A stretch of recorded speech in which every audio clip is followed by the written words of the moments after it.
Welcome everybody to Critical Hit. It's the only show on the internet that measures a 1.2 on the Richter scale. Are you sure? I can dream. That's it? Yeah. We're We're new. Fine. Eventually, we'll become super popular and make more noise, and that would be great. Yeah, like tomorrow, right? Right. Yeah, that's how it works. That's a thing. Tomorrow is April 23rd, but today is April 22nd, 2015. Where are your children? That was the worst joke. Yeah, I can't believe you actually did that. Well, if anybody here remembers that, congratulations, you're old. They actually still do that sometimes. What? Yeah, like every so often I'll be watching the news and it'll be like, it's 11 o'clock. Do you know where your children are? And every time, like clockwork, my mother points at me and she's like, yes, I know where he is. In his room, texting. That's about all he ever does. Wow, thanks. No, not you. I just meant millennials. Oh. Okay. Today's topic is Death Parade. Yeah, that anime, which came out during the winter season? Yes, it did. It just ended like last week. Well, the week no, before that. It ended And when spring came around. It was super good. Yes, we've already covered it from a non-spoiler perspective, but this is spoiler vision. So if you haven't seen it and spoilers are something that matters to you, go away. You don't want anything to do with us. That's right. At least not now. Go watch the rest of Death Yes. Parade and then come back. And we'll be waiting patiently. All right, so go ahead, do the thing. We'll be here. Hang on a second. Give it like, I don't know, 15 seconds. I am not going to sit here in 15 seconds of silence. Well, no, just give it a second. Hang on. They're going to have to hit the pause button. All right, fine. Unpause. All right. You had some Pokemon-related news before we started talking about Animu, though, right? Yeah, there isn't a whole lot going on in gaming right now because it's super boring. It's not the winter season. E3 isn't coming yet. But there was an interview. This is Pokemon related because that's just what we love.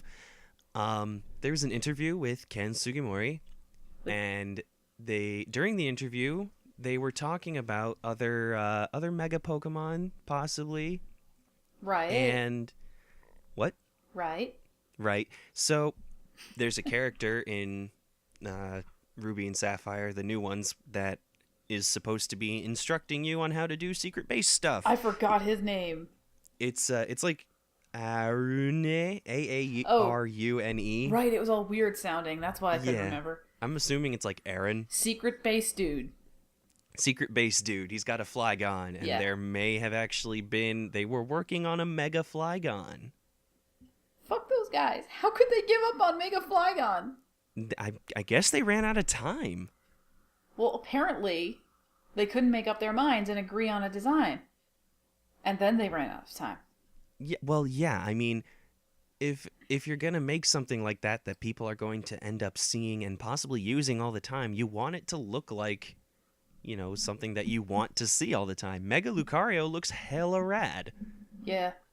Even Mega Garchomp does, as unnecessary as that was. Mega Aggron, Mega Gardevoir, Mega Gallade looks really cool. Oh, Mega Flygon could look rockin', and I don't mean anybody's submitted fan design. Those are all terrible. I'm sorry. Well, I don't know. There are some people out there who could be interesting. Where are they? I have never met them.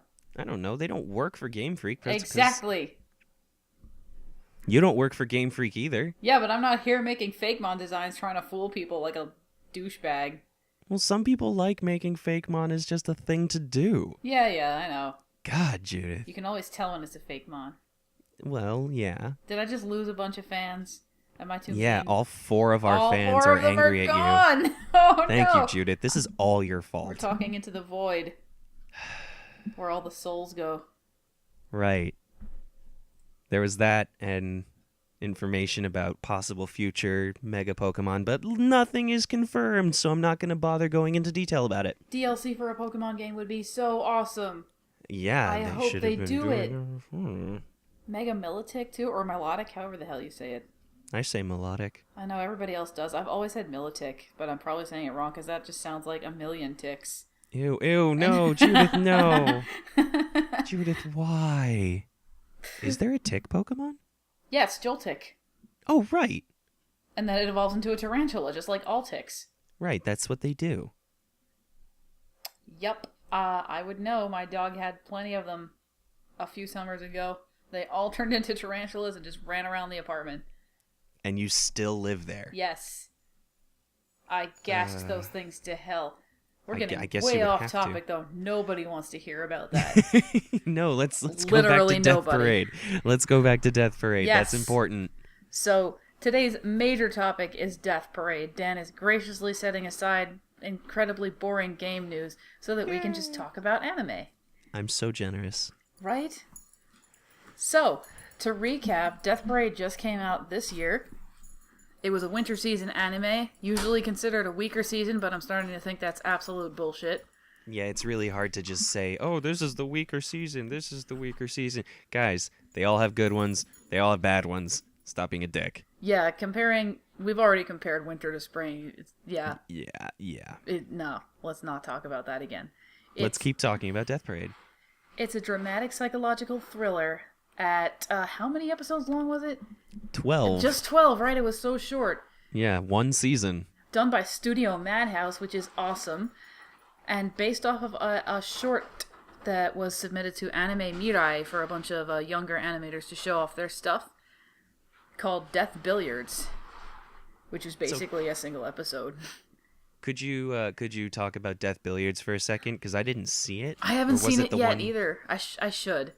Did they basically take Death Billiards and put that in the show? They took elements from Death Billiards and put it in the show. I think episode, was it 10? The one with the older guy and the younger guy playing pool. Oh, right. That was one of the most intense episodes in the entire series. And I wouldn't be surprised if a lot of Death Billiards was in that episode. But I really should see it, and I apologize for not having that knowledge under my belt right now. Right? I'm sorry. It was directed by Yuzuru Tachikawa, who has never directed an entire series before. Ever? Like, this is his first thing? Yeah, he's done episode direction and storyboarding. A lot of episode direction, just like single episodes in things like even Kill la Kill episode. Oh, cool. Yeah. But no, no series. I mean, he directed an OVA, so I was like, oh, there's something. It was one episode long. And I'm impressed because I thought this series was wonderfully executed. Oh, yeah, absolutely. Incredibly emotionally heavy. So do we want to talk about the episodes as a whole, or do we want to really get into, like, the end of the series? We're going to talk about the end for sure, but let's not dive right into that. Instead, I know there are some people out there who like to have an entire show spoiled for them before they watch it. So why don't we tell those people what this show is about? This show is about dead people in a bar. Dead people drinking booze. No. Some of them, yeah. Most of them don't get a drink. That sucks for them. No, it's about a bar where people go to out when they die called Queen Dekim. They just basically 15. Yep. all of the characters except for the nameless one who reveals her name like at the very end, all of them have significant names. Oh yeah? Yeah, Nona is 90. So are they all numbers? Except for Oculus. Yeah, Oculus just means eye or all seeing or something like that. Something about Quinn is 5, Dekim is 10, Quinn Dekim is 15, Ginty is 20, Nona is 90. It's all the floors that they work on. I never knew that. Wow, I feel really... My little sister picked that up because What? she takes Latin. Oh! I still feel like a tool. I'm sorry. Sorry, Death Parade. I'll learn Latin for you next time. I mean, it's not particularly significant to the plot, but it was a neat little connection because Nona's like, yeah, I work on the 90th floor. And my little sister's like, her name is Nona. That's 90. That is interesting because just that means their names are all numbers, which further dehumanizes them. Yeah. And since the numbers are in Latin, the viewer can take those names and humanize them with them, but the people who they work for clearly dehumanize them. Right. Well, That's they're not technically human. well, no, but they in a writing and literary and dramatic sense they are. Oh, okay. I see what you mean. Yeah, even though it's okay, the people who run these bars, there's a ton of bars. When you go to die, you're gonna wind up in a bar before anywhere else, and the bartender is gonna judge your ass and tell you whether you're gonna be reincarnated or go to the void and disappear forever, no longer exist, basically. That seems fair. Except they judge you by making you play the most cruel, twisted form of billiards, basically. You know, darts, pool, what else? Yeah, that bowling was really, really lethal. Okay, the bowling was a little bit easy, but the air hockey. games- Oh, yeah, the air hockey was pretty intense. Yes, yeah. it was. The games are rigged to eventually push you to an emotional event horizon where you reveal, quote unquote, the darkest part of your humanity, and then you're judged. Right, because that's fair too. Totally. Let me show you the absolute worst part of me that only happens in a very rare circumstance that you have brought upon ourselves. Guess where most people wind up in each episode? Mostly 50-50, actually. Really? I think more people wound up in the void. I don't think so. The first episode with the husband and wife, it was 50-50. The episode with the two who went bowling, they both were reincarnated. Yeah. The one after that, it was 50-50 again. The old lady went to reincarnate. Yeah, it's Yeah, maybe you're right. more or less 50-50, I think. But still, With a slight leaning towards reincarnation.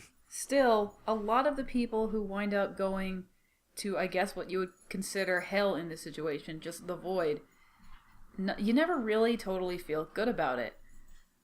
Because the situations they're put in that wind up sending them there are kind of rigged. They're absolutely rigged. They have little toys that break things in the game or make it so that someone has a clear advantage over the other. Yes, and all the while, as they play, the memories of their lives, which have been somewhat erased upon entering the bar, come flooding back at key moments to further emotionally upset and agitate them.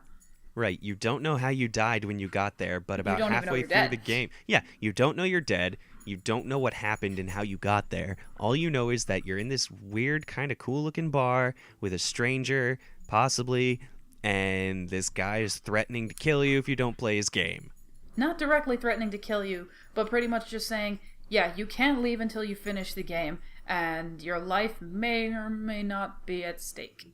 He says quite plainly, your life is at stake, and To then some of afterwards them. he's like, we're sorry, we had to lie. Yeah. I don't think he tells all of them that their lives are at stake. The ones who seem hesitant to play the game, Yeah, that'd get them to play. like more often than not, he's just like, yeah, play this game. If you don't, check out these mannequins. They look like people, but you don't know that. And For they're all all hanging you upside know, down. they could be dead people. So we're only checking out one bar. Apparently there are thousands of bars that dead people are judged in, and it's all part of this big system. We're only seeing what goes on at one, which is Queen Dekim, which is run by a pale, straight-faced, very tall, emotionless-seeming dude named Dekim. And he is an arbiter. What's an arbiter? Judith, Yes? what does arbiter mean? It basically just means judge. It just sounds fancier. Okay.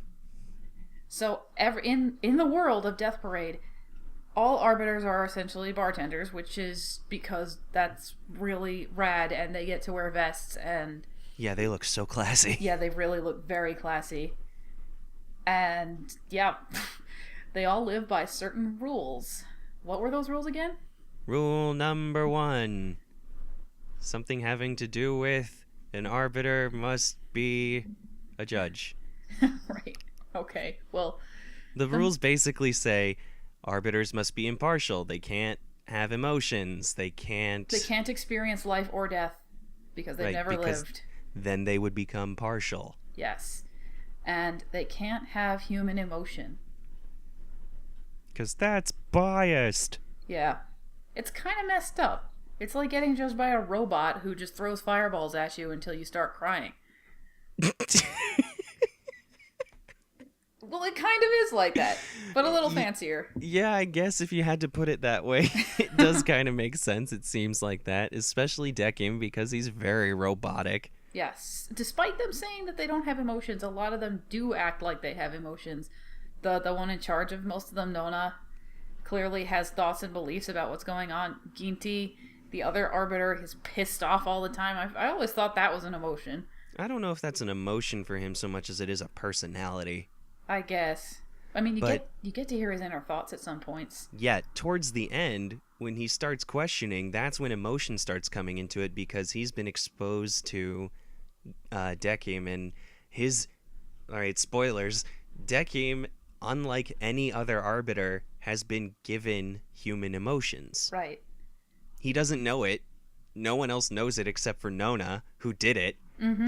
She's the one who orchestrated all of this, so clearly she has some sort of humanity in her, because she's curious. She wants to know what happened. She thinks the way that they're doing this is wrong. Exactly. The first 2 episodes show that there's a gigantic flaw in the judging system, because Dekim accidentally sends the wrong people to the wrong place, and it's an unfixable mistake because he failed to read them correctly.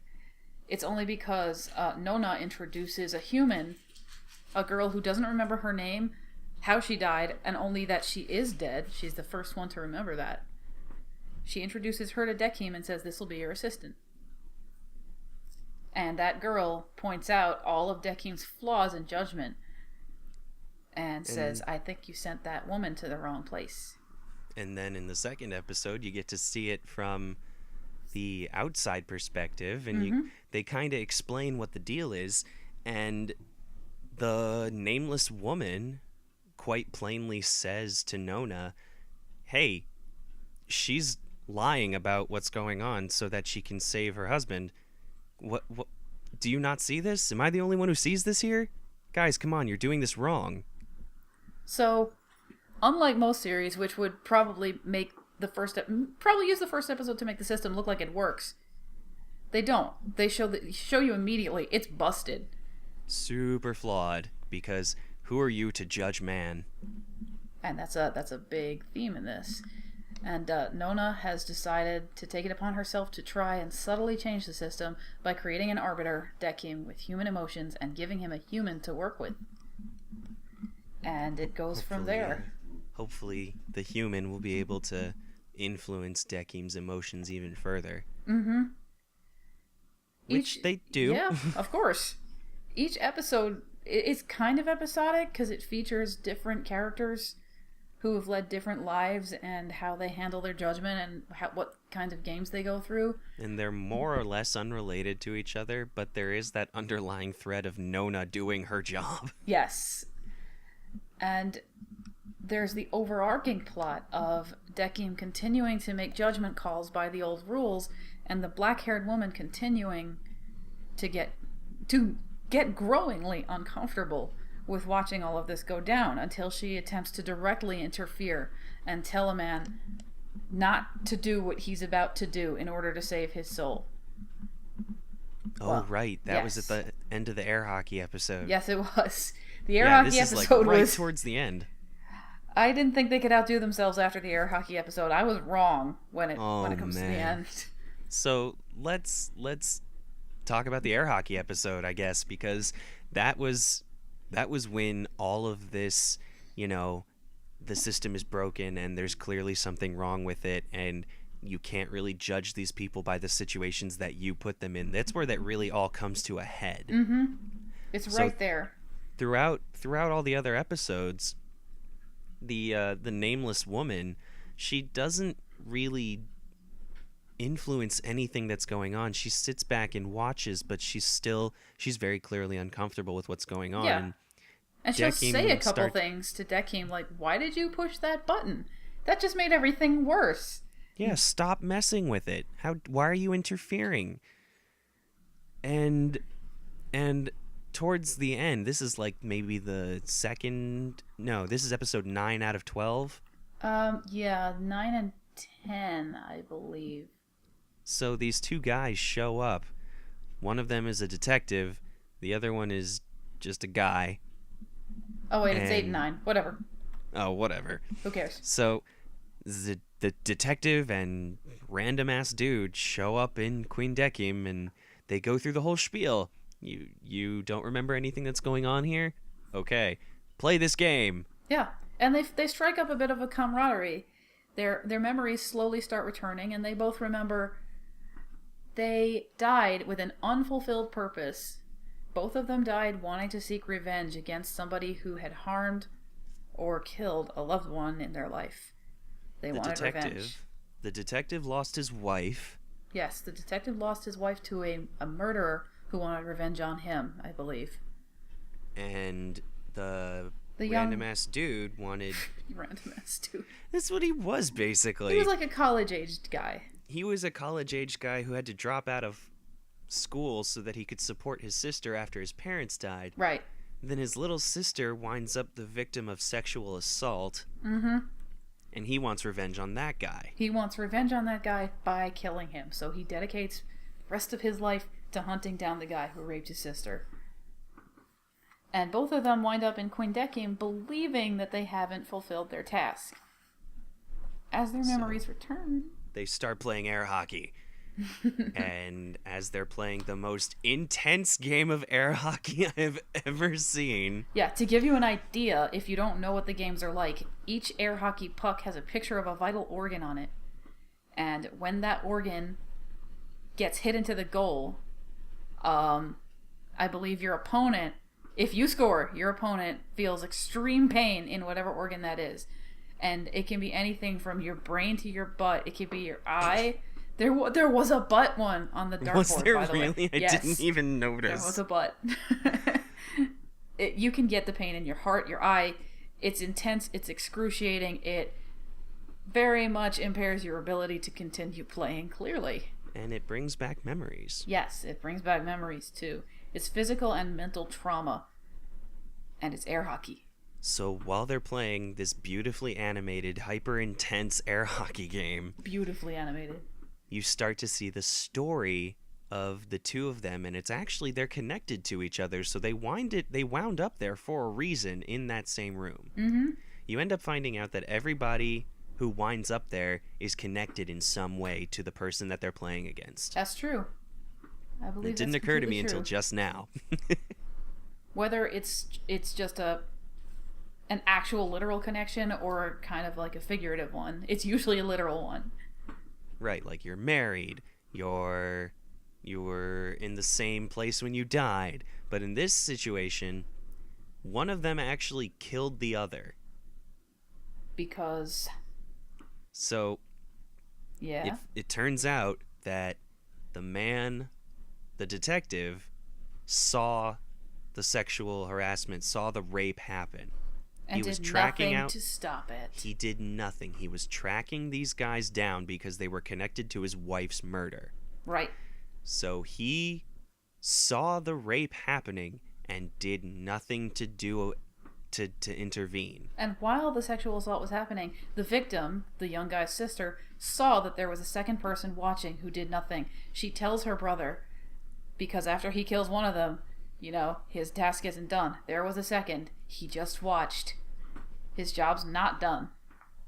So the kid, the older brother, he goes back to the place where he ended up stabbing the guy who assaulted his sister. And the detective, who was investigating that situation, enters... Just happens to be there. He happens to be there. He comes in after the murder has happened, and the older brother ends up killing the detective. And then dying of his own wounds because he got stabbed by one of the two people that he killed in that room. So it's this sort of tragic hero type deal. It's complicated. This tragic murder death deal that ends up killing both of them, and they wind up there. And so the story gets revealed to the both of them that the detective was there and he didn't do anything, and the older brother was the one who killed the detective.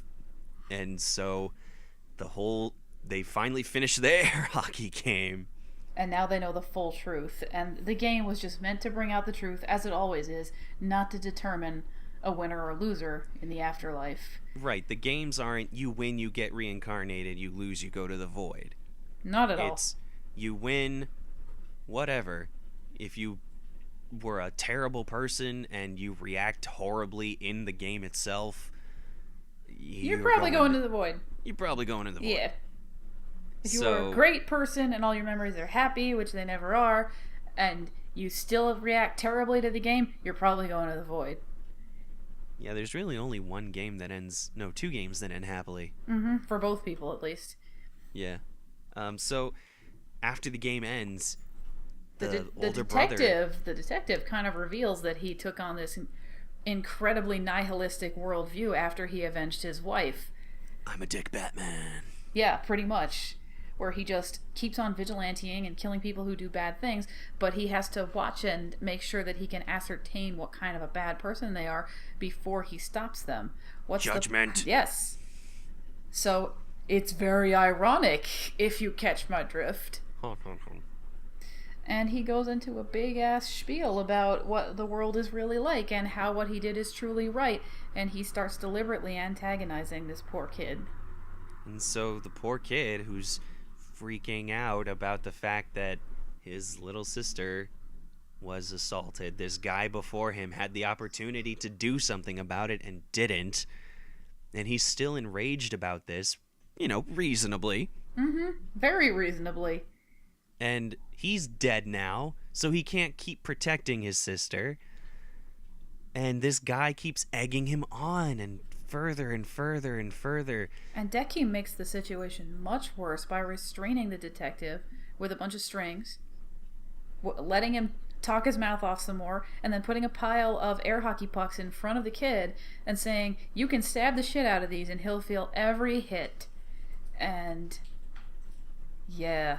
And so the next 5 minutes are the nameless woman trying to restrain the kid and be like, don't do it. You're playing right into the game. Don't do it. Don't do it. You're better than this. You don't need to do this. This is when the black-haired woman finally snaps and interferes with the game, essentially begging this guy and being like, it's a trap. I'm clearly telling you, if you do this, you're not going to be reincarnated. You will end up going straight to hell. Do not pass go. Do not collect $200. And then...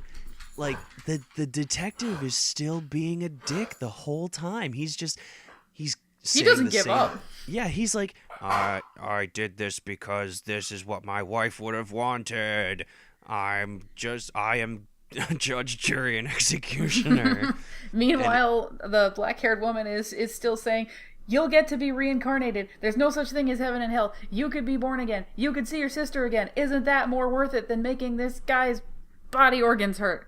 And then the detective eventually gets through to the kid, and during this final scene, everything slows down dramatically, and he stabs through each individual air hockey puck, and you get to see the detective writhing in pain and spit out blood, and the older brother and the nameless woman are both sobbing, and Dekim is looking at them like, what the fuck is going on here?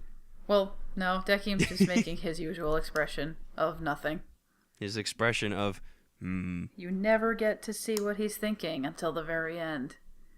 Not really, anyway. Oh, man. I don't think it was off. They didn't reveal where those two guys went, if I'm remembering right.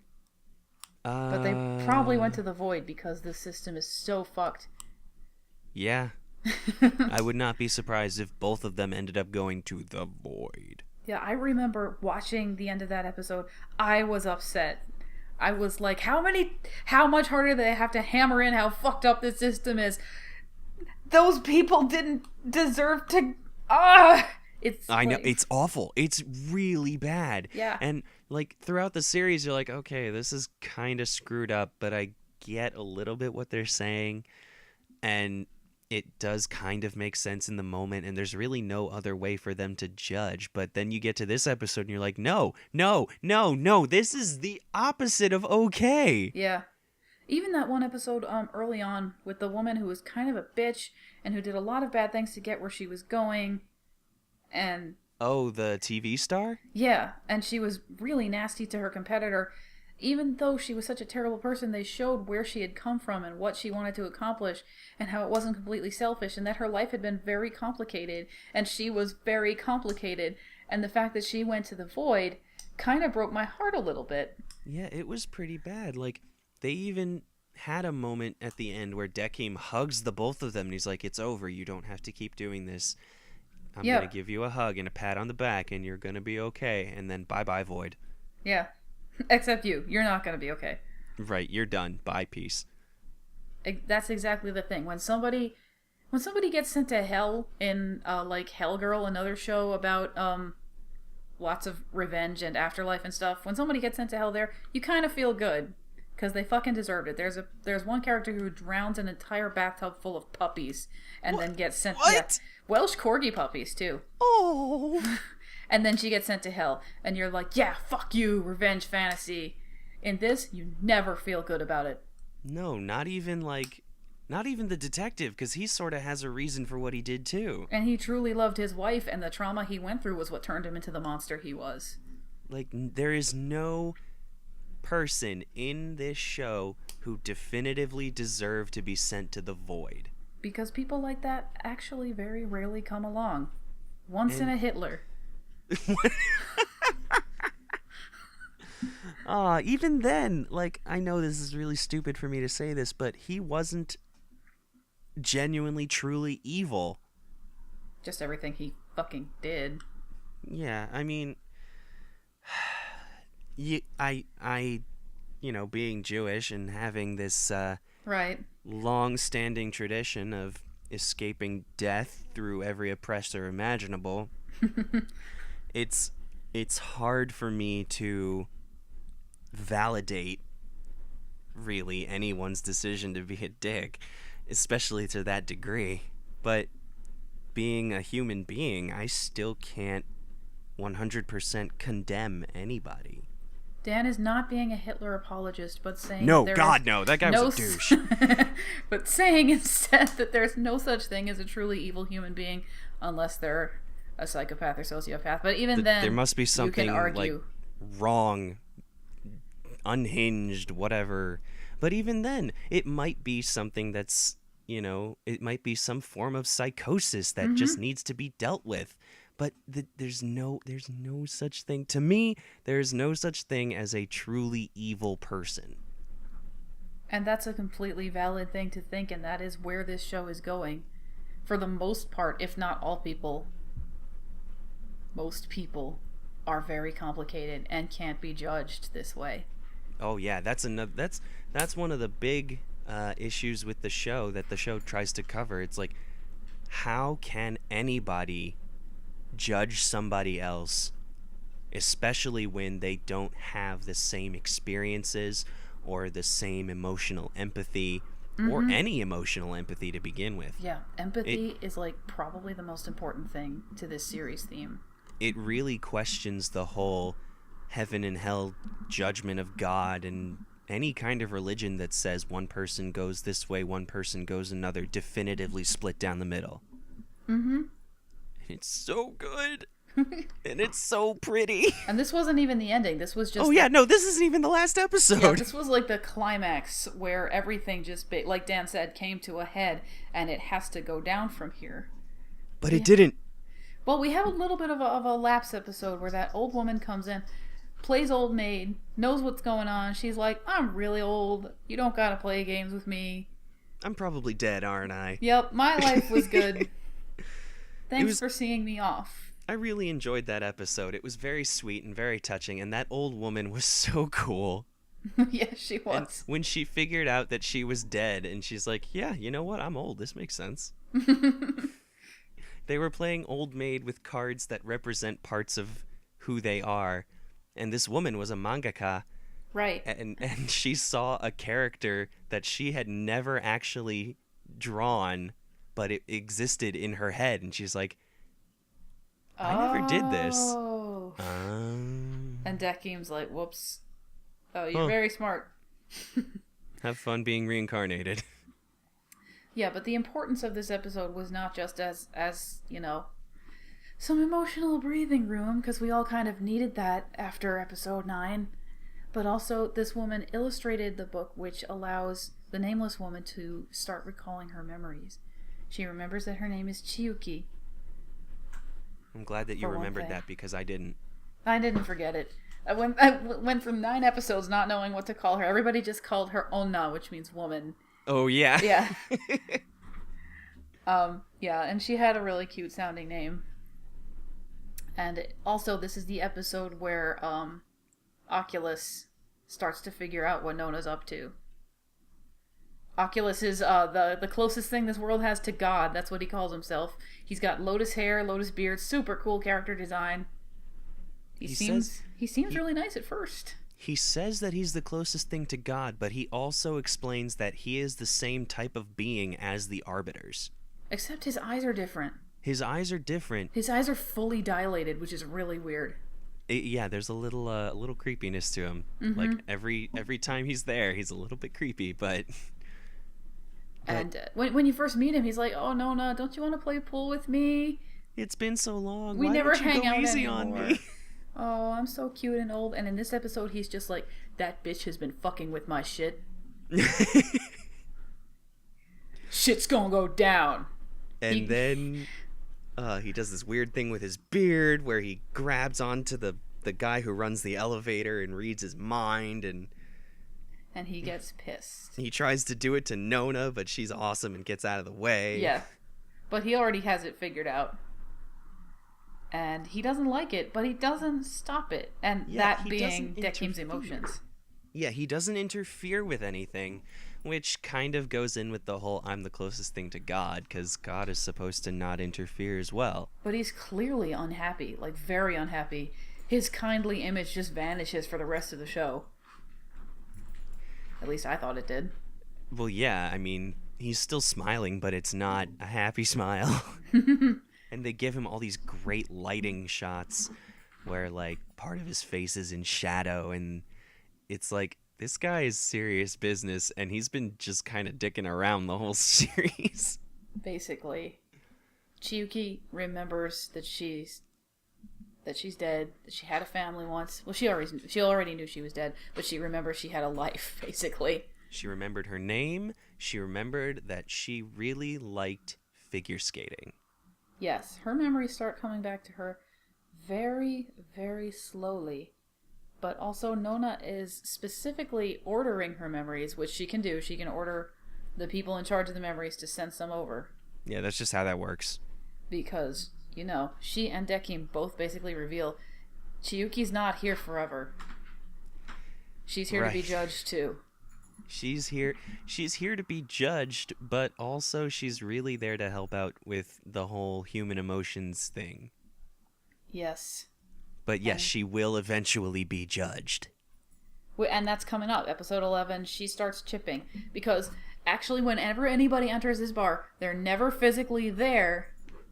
They're just mannequins that have a human soul inside, so they appear human, but once the soul is gone, it turns back into a mannequin. That's what Chiyuki is, too. The soul is just still there. So she starts chipping, like Judith just said, and she starts chipping right in the inside of her wrist. Mm-hmm. And then we just knew, she committed suicide. She doesn't figure that out yet, but we, the audience, unless we're really dumb, hey, we don't figure be rude.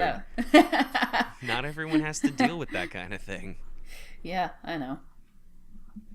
So she goes. Nice little hint. She puts on a pair of figure skates that Dekim provides for her in this beautiful figure skating rink, and one of the most beautiful dances I've ever seen animated, period. It was so lovingly done. And it goes through her life where she was a happy little kid who liked figure skating, and she was growing up with all these other people who also liked figure skating, and they were her friends, and she was having a good life, and she was going to competitions, and she had a bunch of trophies, and the dancing gets faster and more fluid. Yeah, and just cutting between these scenes of the skating and her life. It's so brilliantly orchestrated. I could watch this scene a lot. Go on. It was very pretty. So it's getting faster. The music is building, and the the transitions are happening more and more frequently, and then all of a sudden her knee bursts open. It fractures and shatters open like a porcelain doll, And you can see the mannequin underneath. And she falls over, and it reveals that she had a bad accident while she was skating. And she would never skate again. She was confined to a bed, and she started questioning what her purpose was, because all she had up to that point was ice skating, and there was really nothing else to her in her personal view. She thought, I'm really just like a mannequin. I existed only superficially, and once they took the thing away from me that I existed for, what else is there? Yes, and it goes against what she was saying in previous episodes about humanity. I wish I could remember her exact words, but now that she has all of her memories back, these positive things she's saying about people and about people's emotions and people's lives and the value of all of it suddenly change, and she just kind of goes, yeah, it was all shit. It applied to everyone except for her. Yeah. And some people I saw didn't like that sudden transition, but I was thinking, now that you have a lifetime of memories back in your head, of course it's going to be a sudden transition. You remember all the bullshit, and maybe it's not really what you think. Maybe what you said in episode 9 about people and the goodness of feelings and the worthiness of empathy and all that, maybe that is what you really think, but not in this moment. That's also very human.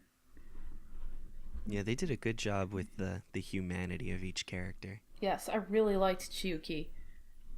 And knowing that she had to go, I was pretty sad. I was like, no, just stay at the bar. Just live there forever. You're really helpful. Get another body. You're cool. They can make another one, right? And Dekim set all of this up for her in order for her to regain her memories on her own without playing some silly game. She just gets to skate and relive her life, the good parts and the bad one. Well, you say that, but it doesn't stop there. No, it doesn't. The judgment continues. Also, as this is going on, pissed off Ginty, the other arbiter, and this really pissed me off, this whole thing. He's had a human staying with him the whole time, too. Somebody who he just couldn't decide, where are you going, because she was so weird. And that's at his other bar. I forgot the name of it. I don't know if he ever said what the name of his bar is. He's just like, sit down, shut up, play the game. Yeah, he probably... Whatever. It doesn't matter. Ginty, the pissed off arbiter, has a girl named Mayu staying with him who acted like a total weirdo during Judgment, and he has no idea what to do with her. A few times you see them, you cut back to his bar, and she's still there, annoying the piss out of him, and he's still conflicted. And it seems that while Dekim is providing Chiyuki with a way to remember her life, Ginty has come to a decision to finally allow Mayu to be judged. And it's really mean. And I got really pissed, because it was just like, oh man, the system is such bullshit. But how much more bullshit could it be? Well, let me tell you. And I know that's what they were going for, because Ginty is not Dekim. That's one of the biggest things they were trying to tell us here. Right. They wanted... I guess they wanted to say, because Dekim has all of these human emotions put in him, he's able to somehow be completely robotic and still be empathized with. With Ginty, he's just mean. That's his personality. He's angry. He gives her this horrible choice, because she's been stuck there with, like... It's not just her, there's also this pop star who also acted like a total weirdo, and Ginty couldn't judge him either. But Mayu's more important for some reason, because she wears a teddy bear in her hair. Yeah. Yeah. And she shakes her butt during the opening credits. Yes. And she loves this pop star. She's always been his fan. They got to be judged together, or not judged together, whatever. They played Twister. They played Death Twister. And I forgot, what does he say? That he could live again? Oh yeah, he pretends that he sent the pop star to the void and that he left his body behind. But you can save him if you decide to kill somebody else. Like, if you just say the word, I'll just have somebody else die instead, and then you can save him. L from Death Note. Yeah. Or no, it wasn't L. It was yeah. And people were like, girl, don't do it, it's a trap. And then he shows her the person who will be sacrificed, And it's freaking Yagami Light from Death Note. And all the fans are like, oh, okay. Yeah, you can kill him. Let him die. You'll be doing the world a favor. You know, it wouldn't surprise me if all of the deaths in Death Parade were somehow influenced by Death Note. I know. A lot of people are now arguing that it's in the same universe, but I don't really care. It doesn't matter. That train accident was something that had to do with a page or whatever. Oh God, no. I would love to see that post. Yeah. Obvious trap is obvious, but Mayu loves her pop star buddy so much, she makes the wrong choice, and they both get sent to the void. And you finally get to see what going to the void is like, and it's dark and depressing and scary. It's really cool looking is what it is. It is pretty cool looking. I thought that scene was so sad until you saw their two souls like descend into darkness but become one as they disappeared. It was pretty touching, especially since up to that point we're told that the void is literally nothingness. Yes. You're lost forever. You don't really see anything, you can't feel anything. It's just all this negative emotion and you're all alone.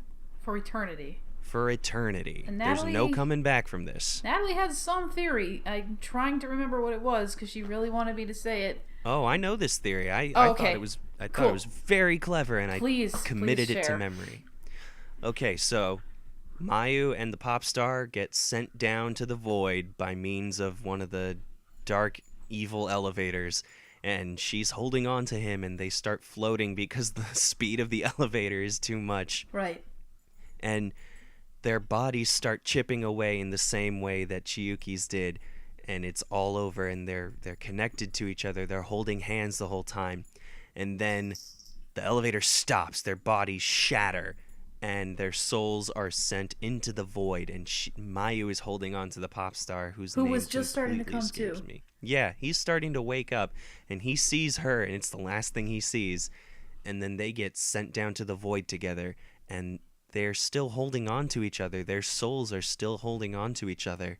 And they fuse. They become one. They start flying into the darkness of the void, and they merge together. Now, up until this point, everything we've heard is that you're alone. But what Natalie was saying is that because these two have each other and they became one, they kind of have like the sweet ending after all, because yeah, they spend eternity in darkness, but they spend eternity in darkness together. And did she think Ginty was doing them a service? Because I didn't get that from him. No. Or that their human emotion, their human connection overcame his coldness, overcame the bullshit of the system. I don't think that he was as affected as Dekim was. No, I mean, he wasn't affected at all. He still had like a connection to the girls, which is why he made this little doll. But he couldn't work it out. He was just confused. Yeah. And he wanted to get rid of her because he didn't like what he was feeling. He gave her the most bullshit test anyone in the entire show had ever been given. Just to get rid of her. Yes. There was no way she was going to choose the other option, and he knew it. Man, she shoulda. I know, she shoulda. Meanwhile, in Death Note... Right. And since in Death Note you don't get to go to heaven, he winds up at the bar, and everyone's just like, yeah, no, get the hell out of here. Bye-bye, Light. Asshole. Anyway. Yeah, it just had to be Light.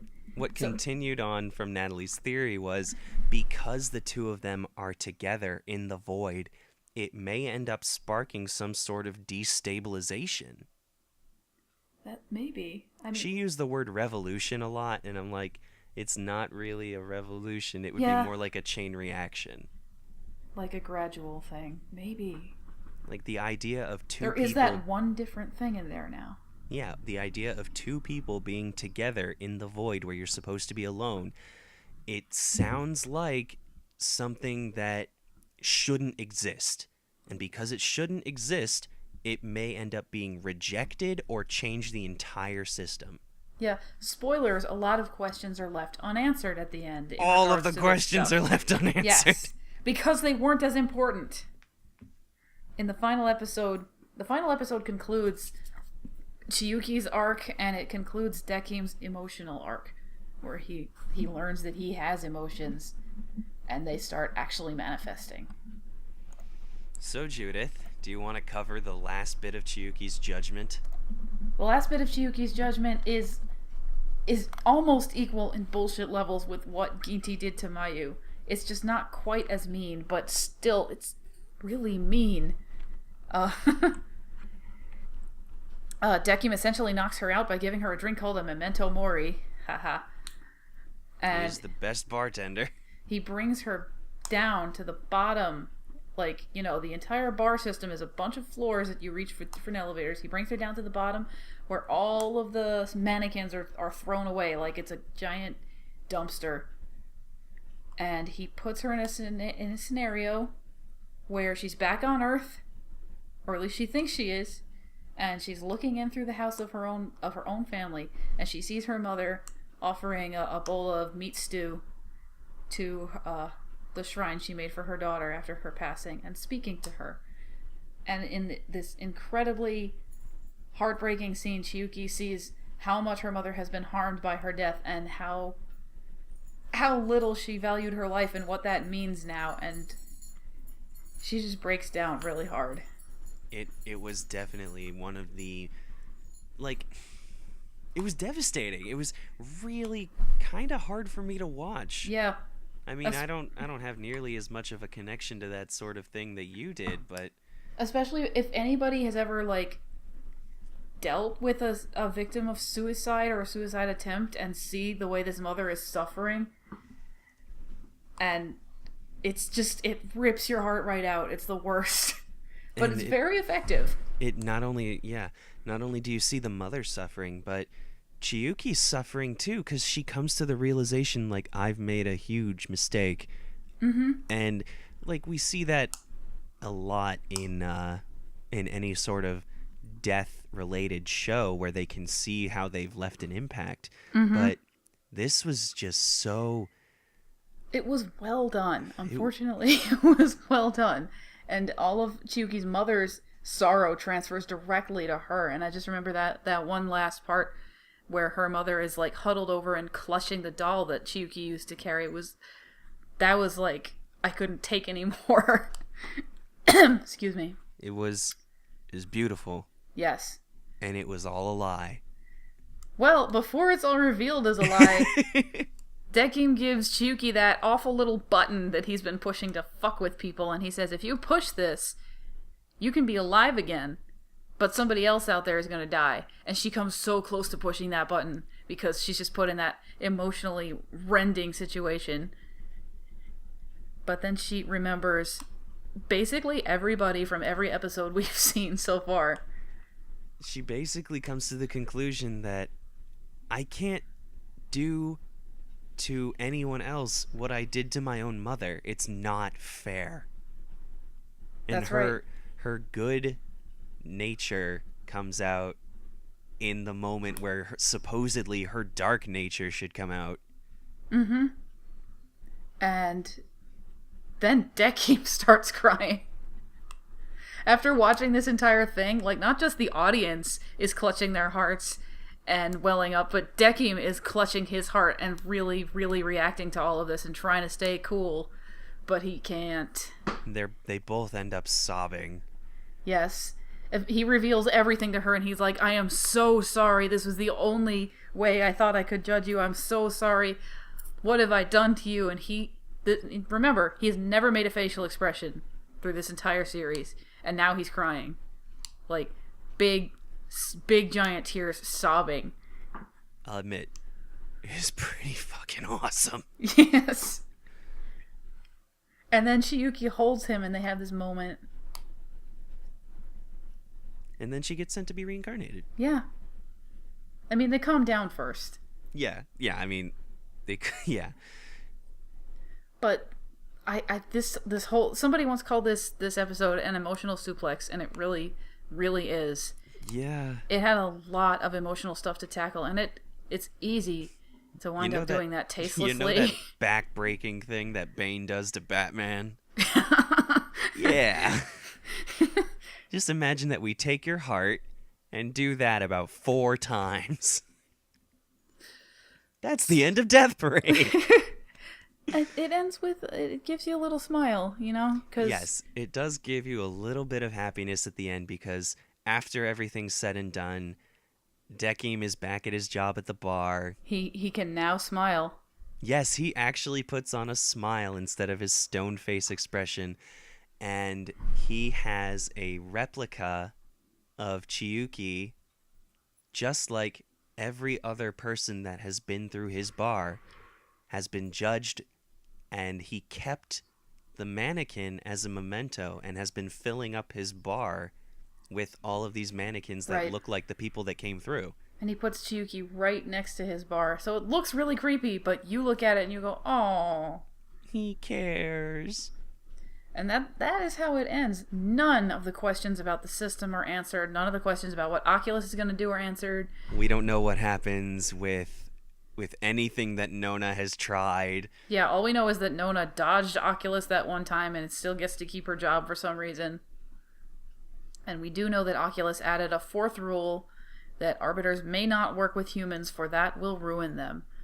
But Dekim gets to keep his job. Yeah, because Oculus is still not interfering, which is weird.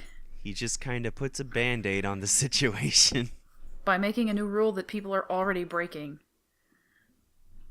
It's very strange, and they stressed so much in that last episode, arbiters should work with humans. That's what Nona wanted. That's what Chiyuki thinks that they should all be doing. And that's what Dekim realizes. That's the only way to make really fair judgments. Fair in massive air quotes. Fair. Fair and balanced. As fair as an author can possibly create. Fairer. Not full of bullshit like this system that's already been in place. Right. Even the whole system of reincarnation and void. Reincarnation just means you get another shot and you're going to wind up there again. Theoretically, you will come back to the void. Yeah, and I wonder what ultimate goal this world plans on reaching, if any. Well, I don't know if you remember, but Oculus says that the void basically fuels the arbiters. So what'll they do when there's no other people for them to judge? Then they just have a giant arbiter party like in the opener, which is one of the best openers ever, by the way. It is a pretty great opener. But no, it's the idea that there are always going to be more people. If each new life being born is a reincarnated soul, though. But you don't know that each new life being born is a reincarnated soul. Okay. That can't possibly be the case because there are more people now than there ever have been before. That is true. I totally forgot that he said that. That's fucked up. Right? This plays into... The entire place is self-serving. But to what end? That's it. It's cyclical and self-serving. They act like the arbiters are there to serve humanity by judging them when they die. No, they're there to serve Oculus. And what does Oculus get? He just plays pool and gets mad sometimes. Well, what do you suppose God does? Watches. Yeah? That's about it. That's about it. Yep, these are all questions that are never going to be answered unless the series gets a season 2. I don't think it will, but I would be so happy if it did. I would be pretty happy. I think it's fine where it is because I know a lot of people like getting answers to their questions at the end of a series, but really the story of Chiyuki and Dekim was so much more important, and the seeds have been sown for change. So it leaves you to decide the rest and know that things won't be staying the same. That's the most important part of that, if you ask me. 10 out of 10. Would watch again. Totally. It was just so good, and Studio Madhouse brought their A game, and yes. And it was an original animation. It wasn't based on like a manga or a light novel. There's no other information. That's my favorite. I like it when the animation comes first, usually. Usually, not always. Usually. Because it can begin and end on its own time. Exactly. For the most part. There's always a little, usually, mostly, kind of, sort of. It was a beautiful series, and it even followed like those themes of reincarnation found in Buddhism and Hinduism. Though I don't really know which one it sides on more. In Buddhism, the idea is to break the cycle of reincarnation and achieve nirvana. But what is nirvana except ultimate enlightenment? Yeah, and what is ultimate enlightenment except being Oculus? Being Oculus. No, not even being Oculus, because he doesn't seem to have all the answers either. Yeah. Like, I guess you could say that the void is nirvana. I don't know. That seems like the opposite. Well, we don't know what it's like. All we know is that you just exist forever. And nirvana can only be reached through meditation and following the Buddhist law, well, not laws, but and continually reincarnating until you get it right. Yeah. Well, Hinduism has reincarnating until you get it right also, but you have to realize that everything is an illusion. Your life, your reincarnations, the desk you're sitting at, nothing is real. And I wish I could remember what I learned of it better. And I'm going to stop there so I don't misrepresent anything. But yeah, that's a whole nother conversation. But Death Parade definitely plays on both of those philosophies with its ideas of reincarnation. You would want to escape that cycle because you'll probably wind up in the void. But we don't... The alternative is something that we also don't know about. You either go to one or the other. Or maybe something has to change. Or maybe something has to change. Yeah, and there's a ton of lotus imagery in there, which is very important in Buddhism, which we said in our non-spoiler episode. The guys at the party are all forming a lotus shape at the very first shot in that awesome opener. Oh, it's so good. I watched the music video for this song, by the way. How is it? It is so cheesy. Oh my god. That sounds like it suits the song. I need get that. A kick. Yeah, I like. We play that song when we're driving now, like 3 times in a row. It's so much fun. I remember when I first turned the show on, I was like, "This is gonna be like Hellgirl or like Death Note or something," and I hit play, and Disco Party begins, and I'm thinking, "Is this the right show? I hope so." And then you get into it, and you can't escape. Exactly. Death Parade, available entirely on Hulu, because it ended. Yeah, it's all on Funimation.com also. If you have a subscription, that's free and without ads, unlike Hulu. Yeah, I would recommend Funimation. Because it also has Assassination Classroom, which we'll be talking about eventually. Oh, yeah. Well, I should correct myself. Funimation is not free, but it's pretty cheap, and I'm not advertising for them. I just think it's better than Hulu. And that's what I have to say about that. That said, we'll leave you in suspense for what we're going to talk about next week. We'll figure it out. Thanks for tuning in. Peace.